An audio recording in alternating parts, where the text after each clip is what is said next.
Rates of reaction and equilibrium. Background.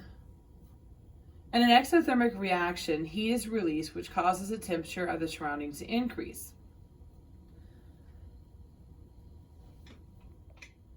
In an endothermic reaction, that reaction absorbs heat, which causes a drop in the temperature of the surroundings.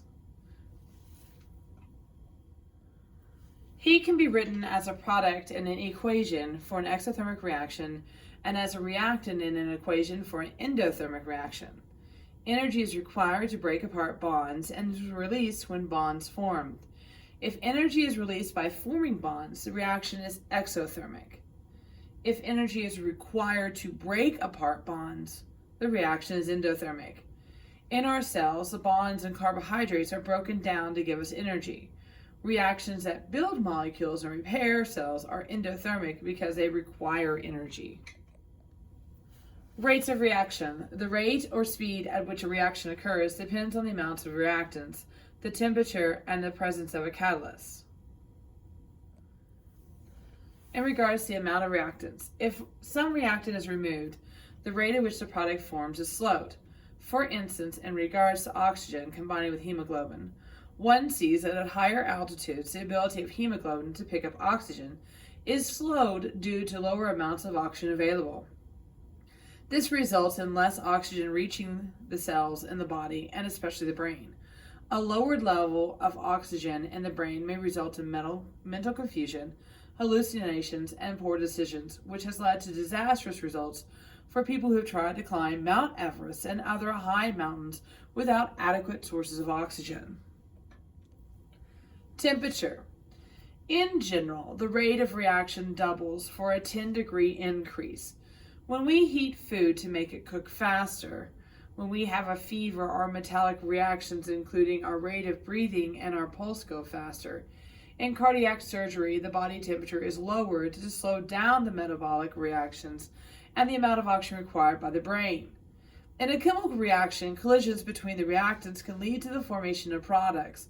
The energy that's needed to change the reactants into products is called the energy of activation. Key word you should know. At high temperatures, more collisions have the energy to react and form products. At low temperature, few collisions lead to products. Catalyst.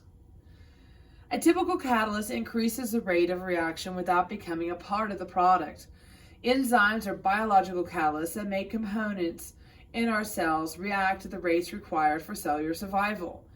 Industry also uses catalysts. For example, the reaction of hydrogen with vegetable oils to produce marines go faster with platinum catalysts. When a catalyst is present, the reactants have the energy upon collision to change to the products.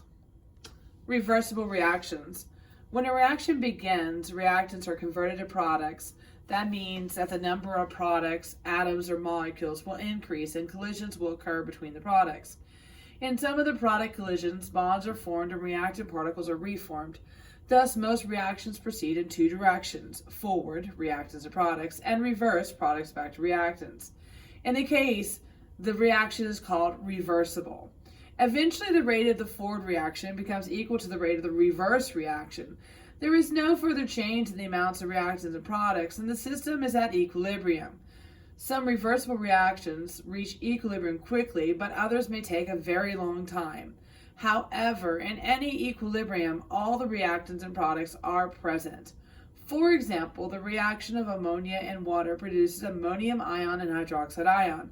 At equilibrium, the products are always present, along with the reactant molecules.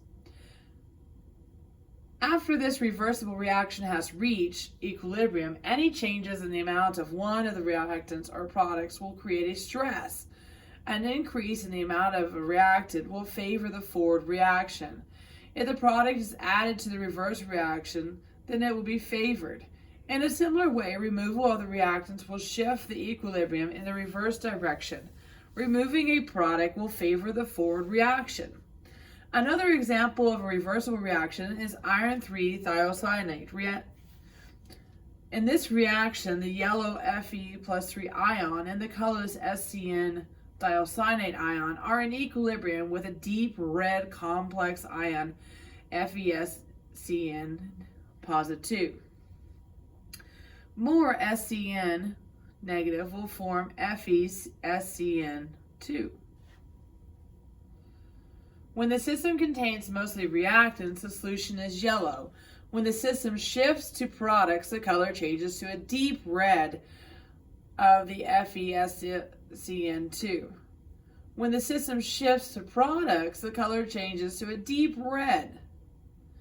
When the system is at equilibrium, the rate of the forward reaction is equal to the rate of the reverse reaction. Then an equilibrium constant can be written, which represents the ratio concentrations of the reactants and products. Visual colors allow us to see a shift in equilibrium between reactants and products.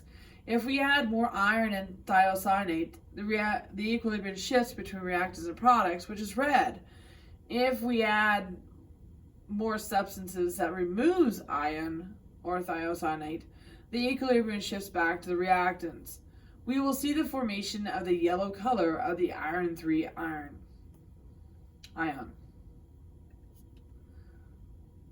One way to reduce the yellow color of iron is to add chlorine ions, which forms a colorless FeCl4 complex.